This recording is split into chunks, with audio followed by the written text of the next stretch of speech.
Hoy estamos comenzando una nueva serie, ¿Dónde está papá? Y ese es un buen tiempo para invitar a algunas personas a que se conecten con nosotros y puedan seguirnos durante una, digamos, serie de mensajes sobre este tema, sobre el tema de la paternidad. Y pues algunos pensarán, eso es un tema para hombres. Quienes deben escuchar esto son solo hombres. No, porque todos hemos tenido un papá. Y cómo fue la relación de tu padre contigo te afecta para toda la vida. Muchas cosas que luego tenemos que resolver tienen que ver con esa relación. Igualmente, si eres un joven que ni siquiera se ha casado, esa relación de tu padre contigo te ha afectado, pero también tus aspiraciones para ser papá y tu preparación para la paternidad deben comenzar ahora, ahora que estás soñando con encontrar el amor de tu vida y permanecer unido a esa persona para siempre.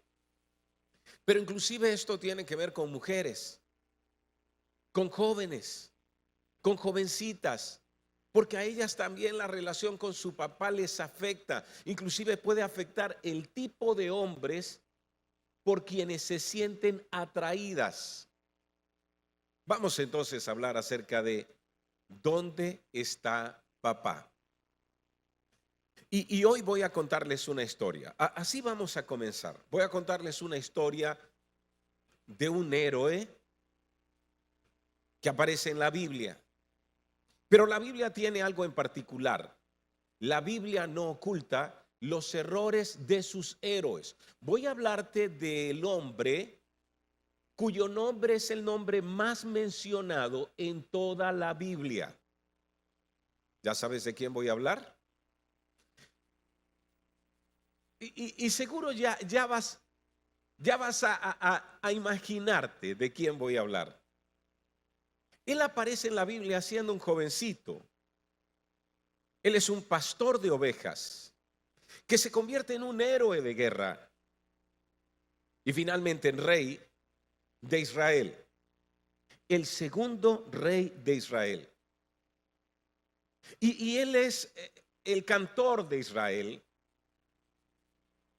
Amamos a este personaje, pero él tiene un aspecto en su vida que representa fracaso. Y lamentablemente es su vida como padre. Voy a comenzar leyendo en 2 de Samuel, el capítulo 15, versículo 30.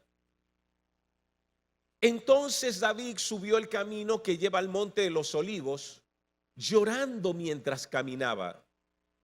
Llevaba la cabeza cubierta y los pies descalzos en señal de duelo. ¿Qué está pasando con la vida de David en este momento? Voy a darte algunas pistas. David se enreda con una mujer que no es su esposa. Es la mujer de uno de sus soldados más leales. Y en este enredo sexual, ella queda embarazada. Y él, queriendo cubrir esta falta, esta mancha para su reputación, entonces pide que este soldado vaya a su casa y pueda pasar un tiempo con su esposa.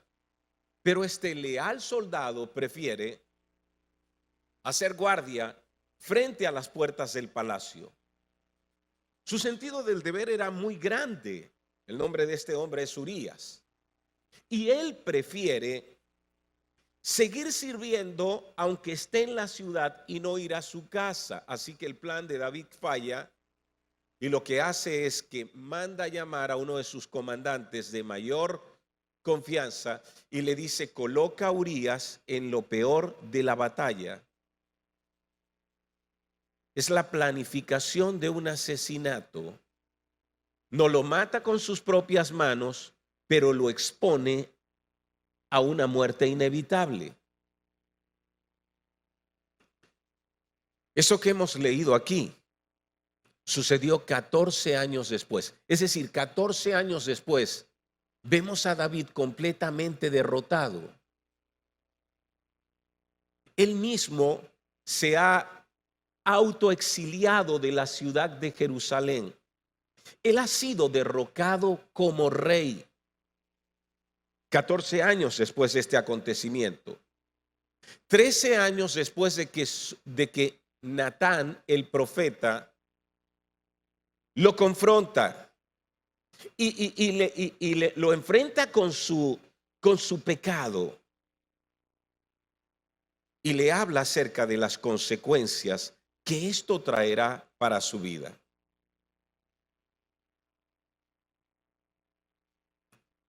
A partir de ese momento, la vida de David es sumamente dolorosa. Sus hijos, uno de sus hijos, viola a una de sus hermanas. Amnón, hijo de David, violó a su hermana Tamar.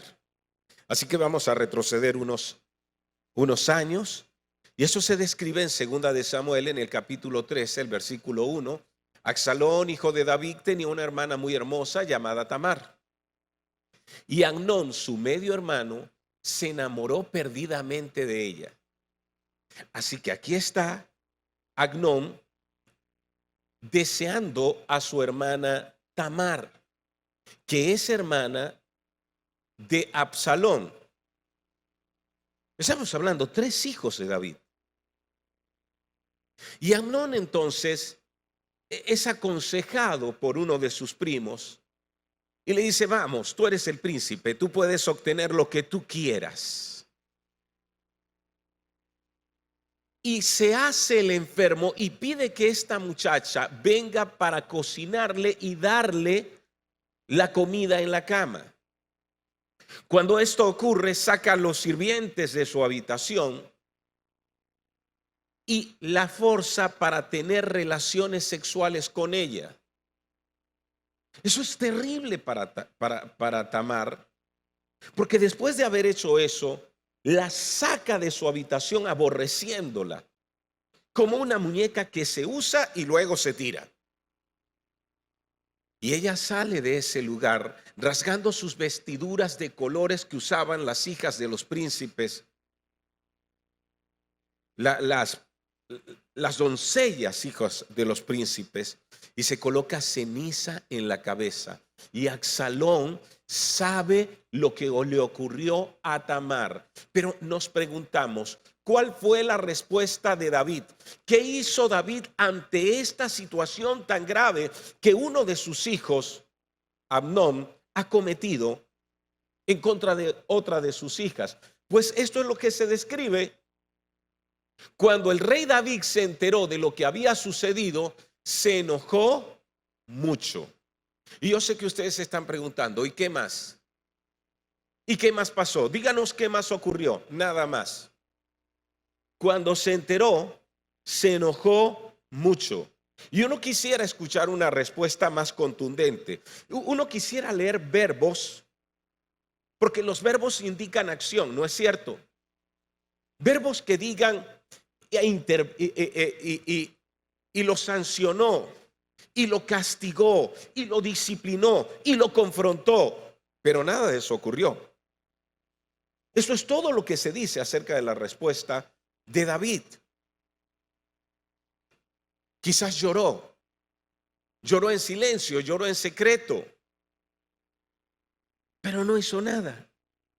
Así que Absalón es quien interviene y se lleva a su hermana Tamar a vivir con él en su casa y comienza a planificar su venganza.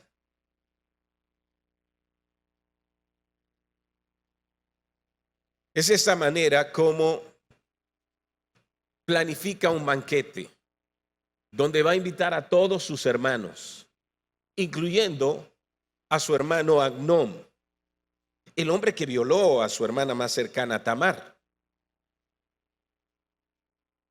Más adelante entonces dice, y estamos leyendo en 2 de Samuel, el capítulo 14, versículos 28, Absalón vivió 2 años en Jerusalén, pero nunca pudo ver al rey. Y uno se pregunta, ¿qué pasó entre Absalón y David?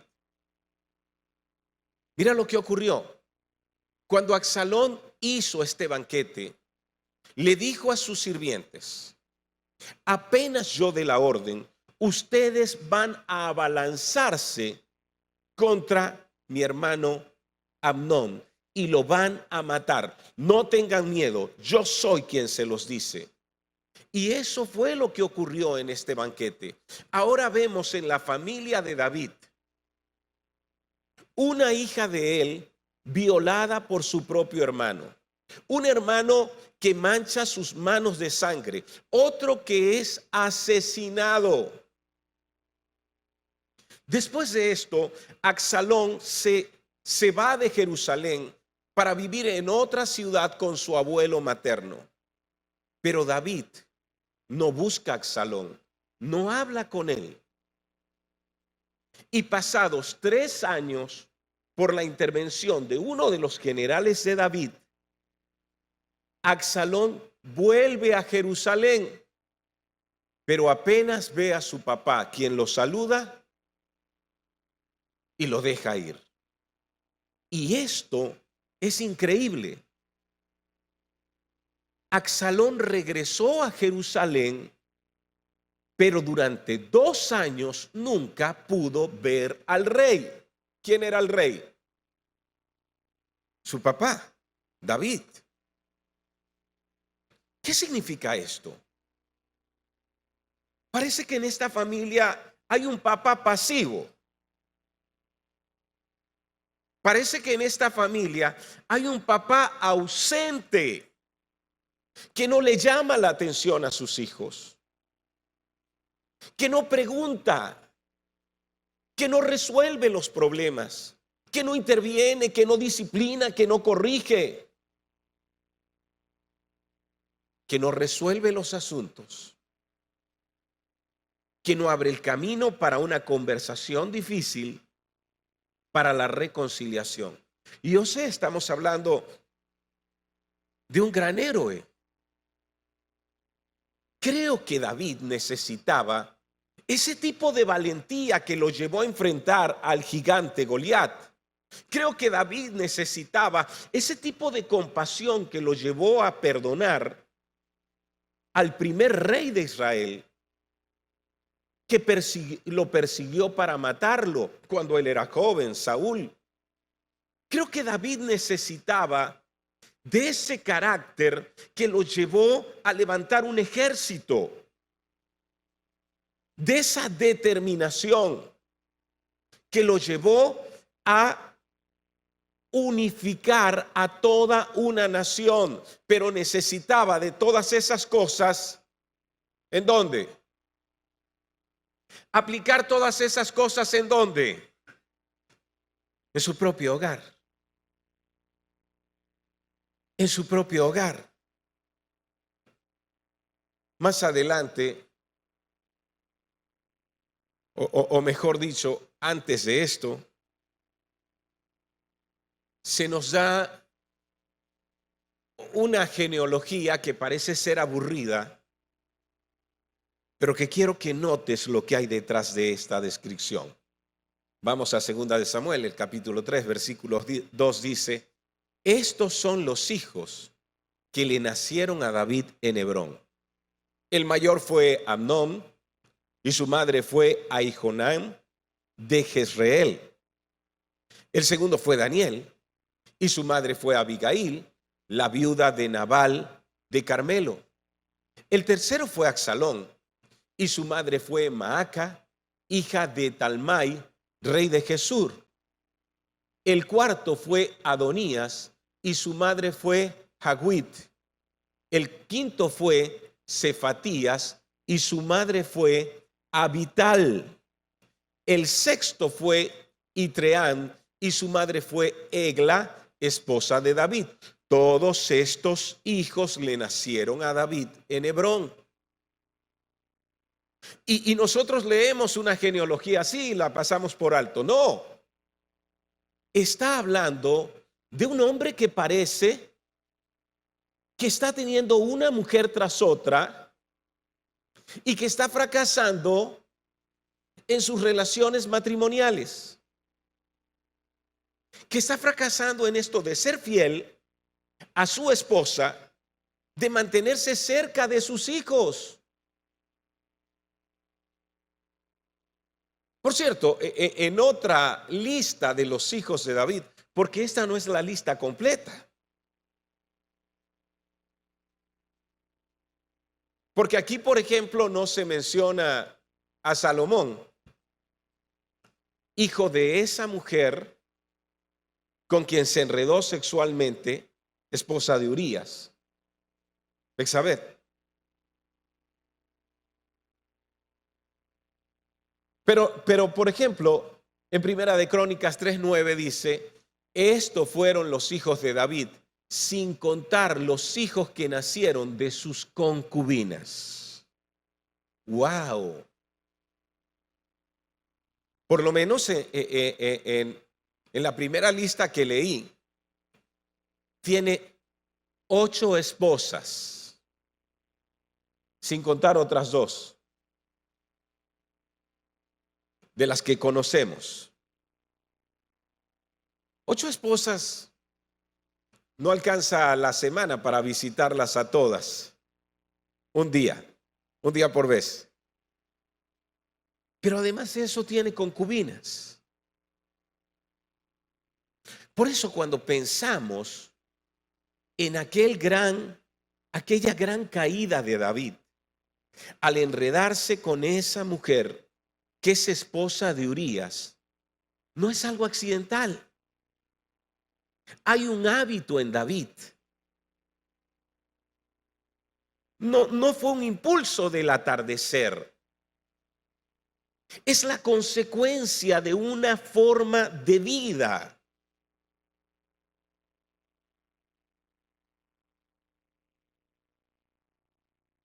Ahora, ¿qué fue lo que pasó después de que Absalón vive en Jerusalén, regresa de la casa de su abuelo materno y David tarda 2 años sin hablar con él? Absalón, hijo de David, se llenó de resentimiento en su corazón. La relación con su papá está rota. Él es príncipe de Israel y él comienza a atender ciertos casos y a resolver ciertos casos de gente que viene al rey para que el rey los ayude. Él entonces es como si se apareciera para decir, no te preocupes, si mi papá no te ayuda, yo puedo ayudarte, yo puedo resolver tu caso. Y así comenzó a hacerlo hasta que se sublevó contra su papá y él mismo comanda, por así decirlo, un golpe de estado, erigiéndose como rey con el apoyo de mucha gente a quien ha ayudado, y saca a David del palacio, o mejor dicho, frente a esa amenaza, David se autoexilia. Es ahí donde llegamos a lo que hemos leído. Entonces David subió el camino que lleva al monte de los olivos, llorando mientras caminaba, llevaba la cabeza cubierto y los pies descalzos en señal de duelo. Ahora, ¿saben lo que ocurrió?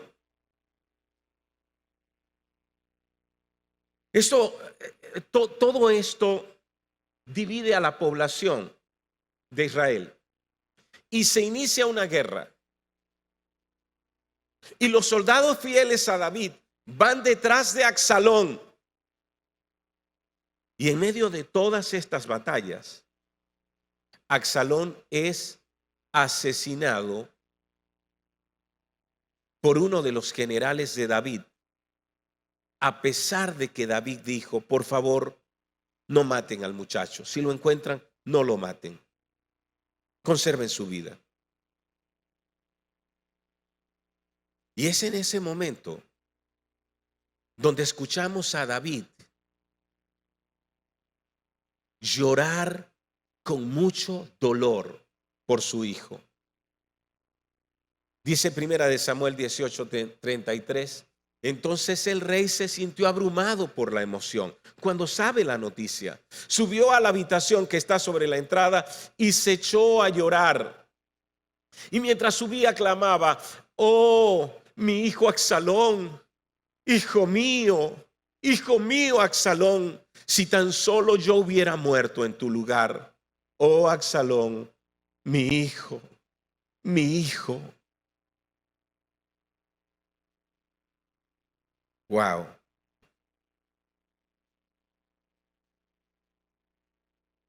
Miren otra situación. Hey, uno se pregunta, ¿qué está pasando con la familia de David? ¿Verdad que no es normal todo esto que está pasando? Si usted lo ve como normal, usted está leyendo la Biblia como si la Biblia fuese un cuento. No es. Son historias reales. Es gente que padece, sufre, siente como tú y yo. Es gente que tiene familia, tiene hijos. ¿Te imaginas que eso pase contigo? Y esa no fue la única persona que se rebeló contra David, no fue el único hijo que quiso usurpar su trono.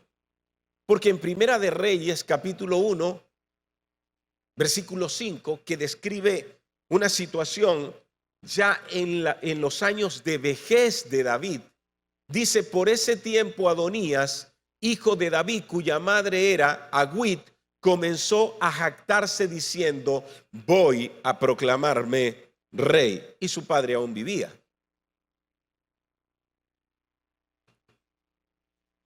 Así que consiguió carros de guerra con sus conductores y reclutó 50 hombres para que corrieran delante de él. Y es aquí donde leemos un versículo que está escondido en esta historia que nos dice el problema de David. Ahora bien, su padre, el rey David, jamás lo había disciplinado. Ni siquiera le preguntaba, ¿por qué haces esto o aquello? Adonías había nacido después de Absalón y era muy apuesto. Recuerde, estamos hablando del hombre a quien amamos por la historia de un niño que vence al gigante. Estamos hablando de aquel que escribió poesía, salmos que hasta hoy recitamos y cantamos. Estamos hablando del hombre que unifica la nación, que prepara el camino para la construcción del templo en Jerusalén. Estamos hablando del hombre que pacifica a Israel porque vence a los enemigos de Israel. Pero hay algunas batallas que él no está ganando. Estas batallas están ¿en dónde? Debajo de su propio techo. Son las batallas del hogar. Este otro hijo, Adonías, que también se rebela contra su padre, contra las órdenes que su padre está dando, y se levanta para decir, yo voy a ser proclamado rey. Ya mi padre está muy viejo. Lo que se describe es que jamás David lo había disciplinado. ¿Cómo puedes describir a un papá que nunca disciplina a su hijo? que nunca se sienta con su muchacho o con su hija para tener una conversación difícil con ella o con él, para confrontarlo sobre un asunto del que hay que reflexionar. Ni siquiera le preguntaba, ¿por qué haces esto o aquello? Es decir, así creció este muchacho. ¿Sabes cómo se describe? Como un padre ausente, como un padre indiferente o como un padre pasivo. Y siempre que te consigues a un hombre que está siendo indiferente, pasivo o ausente en la vida de sus hijos, y puede que viva en la misma casa, pero está ausente emocionalmente, vas a conseguir hijos que comienzan a acumular resentimiento, que se sienten rechazados, que experimentan algo muy profundo que se llama herida paterna o que se llama vacío de papá. El resto de la historia, lágrimas tardías. David lloró, pero parece que era muy tarde.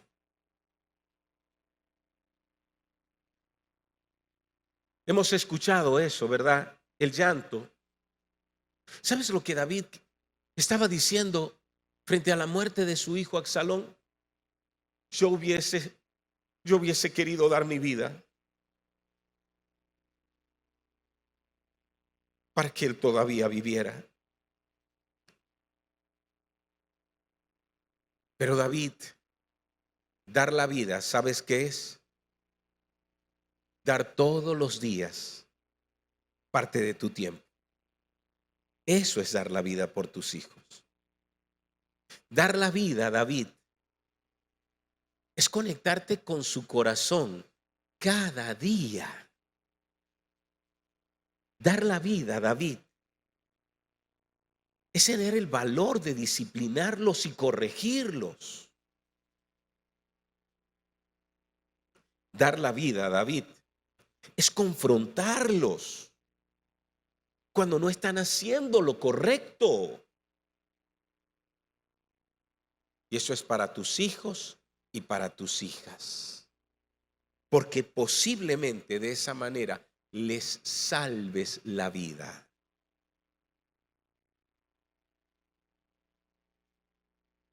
El resto de la historia, pues, son los demasiados de David. Posiblemente David estaba demasiado ocupado. ¿Saben eso? Sí, demasiado ocupado. Había muchas cosas que hacer.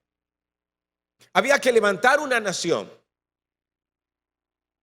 Así que se encarguen otros de mis hijos. O quizás era demasiado importante. Él era demasiado importante como para atender a los pequeños. A los pequeños los puede atender su mamá. Yo voy a atender las cosas importantes.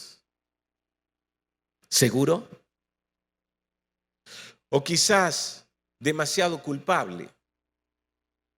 Quizás se sentía demasiado culpable por su adulterio,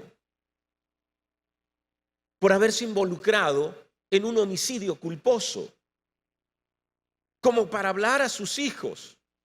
Pero David, podías contarle tu propia historia y reconocer que lo que hiciste estuvo mal y sacar una lección para ellos de todo ese proceso que viviste. Ahora, ¿y ahora qué? ¿Y ahora qué? Ahora es demasiado tarde y existe una docena de demasiados. Pero aquí hay hombres para quienes no es demasiado tarde. Y ese es el punto. Hay hogares en este lugar representados para quienes no es demasiado tarde para ver el costo final de hacer algo por nuestra familia. Hey, yo quiero que ustedes observen el costo final del comportamiento de David. Por de una u otra manera haber abandonado a su familia. Yo quiero que usted vea la forma como nuestro héroe muere. David está a horas de su tumba y un frío se instala sobre sus sábanas. Y parece que nada puede quitarle ese frío. Así que los consejeros deciden que él necesita a alguien que les dé calor, alguien que sostenga su mano fuertemente en el momento de su partida. Hay que buscar a alguien. ¿A quién buscan? ¿Alguna de sus esposas? No. ¿Alguno de sus hijos? Tampoco. Yo quiero preguntarte, si estuvieses a horas de tu muerte, sintiendo un frío intenso en tu lecho, si quisieras que alguien te abrazara, si necesitaras que alguien te sostuviera de la mano, ¿quiénes quisieras que estén a tu lado?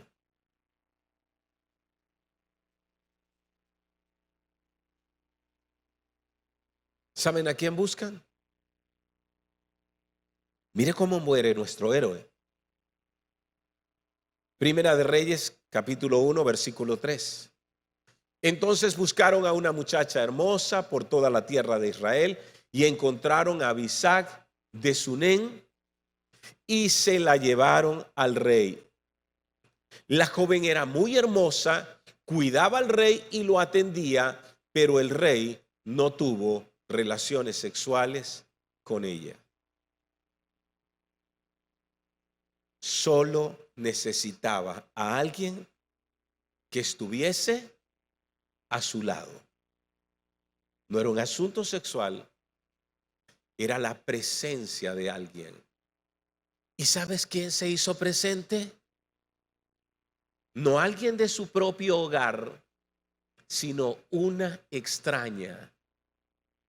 Porque quizás David dedicó demasiado tiempo a gente extraña y por eso sus horas finales la pasó con una extraña.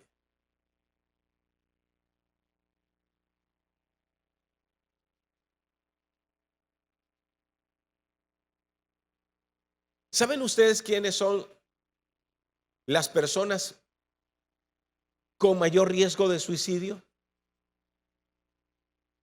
Uno pudiese pensar adolescentes, ¿no es cierto? No. Las personas con mayor riesgo de suicidio son hombres mayores de 50 años que están solos. Y generalmente cuando tú estudias su vida, han venido cosechando relaciones rotas y han tenido la incapacidad de formar un hogar estable.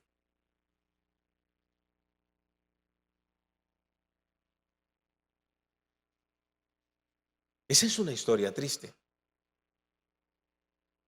Y posiblemente para quienes antes han leído la historia de el niño que vence al gigante, nunca la vieron desde esta perspectiva. Su vida. Y para aquellos que leyeron sobre las batallas que ganó y de los éxitos que tuvo, quizás nunca la vieron desde esta perspectiva. Voy a decirte algo. No importa el éxito que tengas en esta vida, si pierdes esas relaciones más cercanas. Y no estoy diciendo que no atravesemos por crisis, que no haya algún momento de distanciamiento, de conflictos. Todos vamos a pasar por allí. No importa todas las batallas que usted gane en la vida, si no triunfa en su hogar, al final habrá perdido mucho más. ¿Puedes llevarte eso?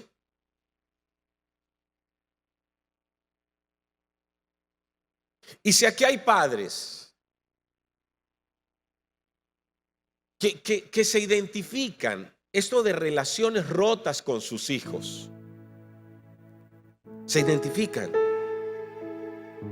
con esta historia, yo quiero recordarte, para ti no es demasiado tarde.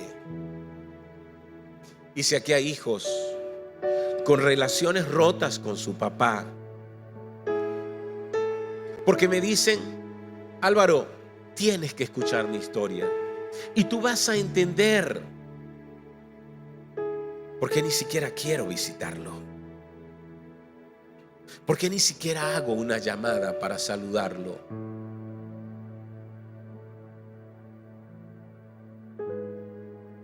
Durante este tiempo vamos a analizar la relación con el Padre. Vamos a ir profundo en cómo nos afecta nuestra relación con papá. Vamos a ir profundo en cómo esta relación se convierte en un lente a través del cual vemos nuestra relación con Dios. Y algunos están teniendo problemas con la manera como perciben a Dios, cómo ven al Padre Celestial, debido a que el lente con que están viendo su relación con Él es la relación que han tenido con su propio papá.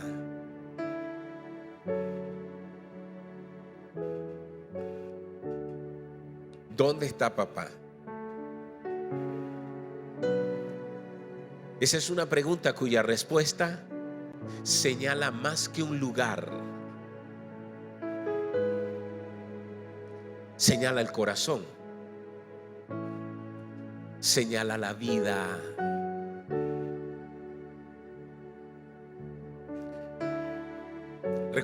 Recuerda algo que quiero que lleves en tu mente y en tu corazón. Todo aquel que es pasivo en su hogar termina perdiendo mucho más de lo que haya podido ganar. Y por cierto, hoy los papás nos vamos a llevar una tarea, pero los hijos también. Quiero que tengas una conversación con cada uno de tus hijos durante esta semana. No lo dejes para después. Recuerda, si tú te preguntas, ¿cómo puedo aplicar esto que hoy he escuchado? Quiero que vayas y tengas conversación con alguno de tus hijos y le hagas esta pregunta: ¿qué puedo hacer en las siguientes 6 semanas para hacerte sentir que eres muy importante para mí? ¿Te sientas con tu hija? ¿Qué puedo hacer, hija, en las siguientes 6 semanas para hacerte sentir que eres muy importante para mí?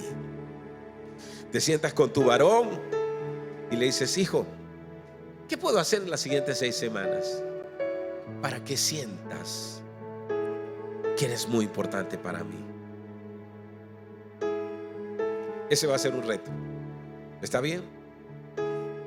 Vamos a estar de pie, por favor.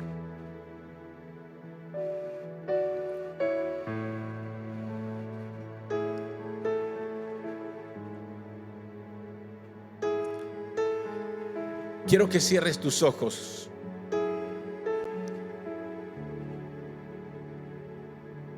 y hagas algo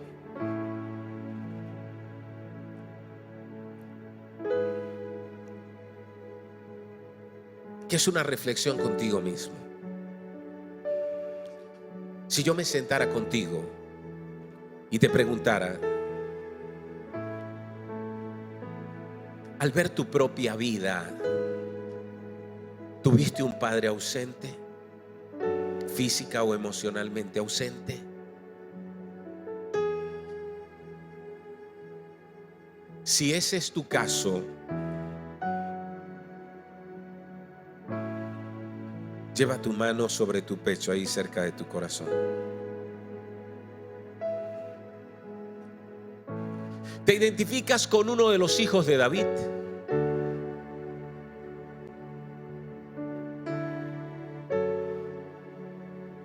Si ese es tu caso, lleva tu mano sobre tu pecho, cerca de tu corazón.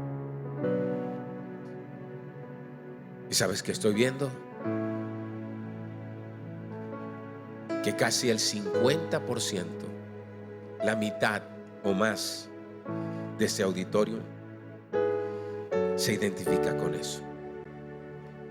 Pues en este tiempo Dios va a hacer algo contigo, y a través de esta serie Dios va a ayudarte a llenar ese vacío. Y si eres un hombre, no importa la edad que tengas, Dios te va a ayudar como el Padre Celestial para llenar ese vacío y para levantarte, para no repetir el patrón en el hogar que te da o en el hogar que te dará.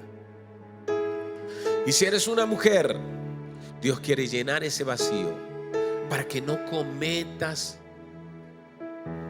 el error de repetir en la relación con otros hombres la relación de ausencia que tuviste con tu papá. Querido Dios, delante de tu presencia estamos. Queremos darte gracias por este tiempo. Queremos darte gracias por hablar a nuestras vidas. Queremos darte gracias porque este es un tiempo de sanidad para cada uno de nosotros. Señor, estamos dispuestos, estamos abiertos para recibir tu corazón paternal que llena los vacíos de nuestro corazón, para escuchar tu palabra, para recibir la guía de tu Espíritu Santo que nos conduce por una senda, por un camino diferente. Gracias por lo que harás en nuestras vidas durante este tiempo. Gracias por la sanidad que tu Espíritu Santo traerá, no solo para nuestras vidas, sino también para nuestro hogar. No solo para hombres que están aquí, sino también para mujeres que necesitan ese toque sanador que viene de ti. Señor, ayúdanos a recordar que vale la pena ganar las batallas en nuestro hogar, que vale la pena, Señor, levantarnos, interesarnos, tener la valentía para estar presente, para conversar aunque sea difícil, para dar de tu amor aunque no hayamos recibido suficiente afecto en el hogar donde crecimos. Señor, gracias por lo que tú harás en nuestras vidas para edificar nuestra casa. En el nombre de Jesucristo, amén.